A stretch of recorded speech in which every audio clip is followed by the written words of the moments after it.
بسم الله الرحمن الرحيم نحمده ونصلي على رسوله الكريم أما بعد أعوذ بالله من الشيطان الرجيم بسم الله الرحمن الرحيم إن الدين عند الله الإسلام وقال الله تبارك وتعالى ومن يبتغي غير الإسلام دينا فلن يقبل منه وهو في الآخرة من الخاسرين وقال تعالى لتجدن أشد الناس عداوة للذين آمنوا اليهود والذين أشركوا صدق الله العظيم وصدق رسوله النبي الكريم. بزرگان محترم اور عزیز دوستو،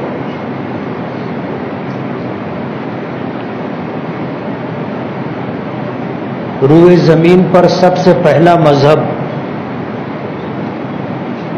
حضرت آدم علیہ نبینا علیہ الصلاۃ والسلام لے کر کے آئے تھے، جسے اسلام کہتے.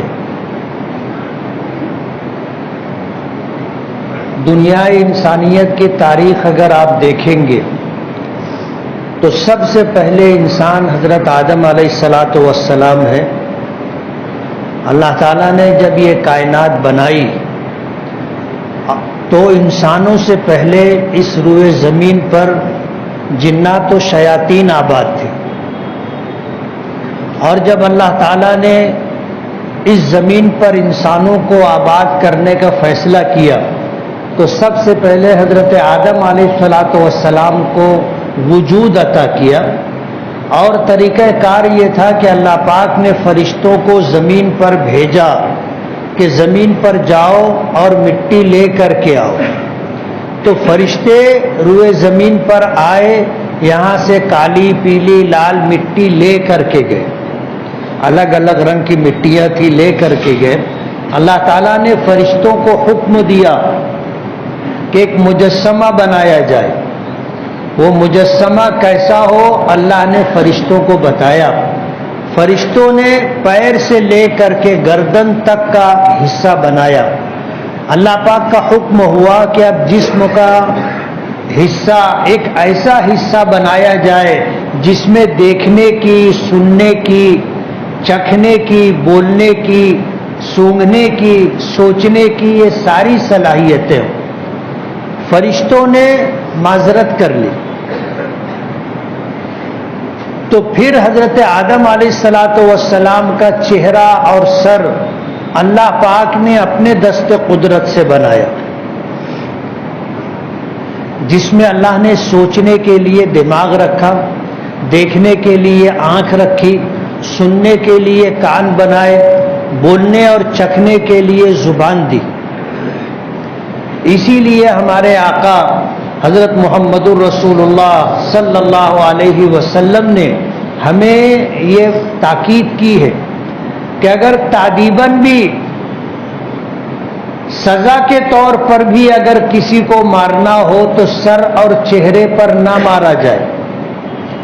اور وجہ یہ ہے کہ جسم کا یہ حصہ پورے جسم کے اعضاء کے مقابلے میں اشرف ہے. اسے اللہ پاک نے اپنے دست قدرت سے بنایا ہے.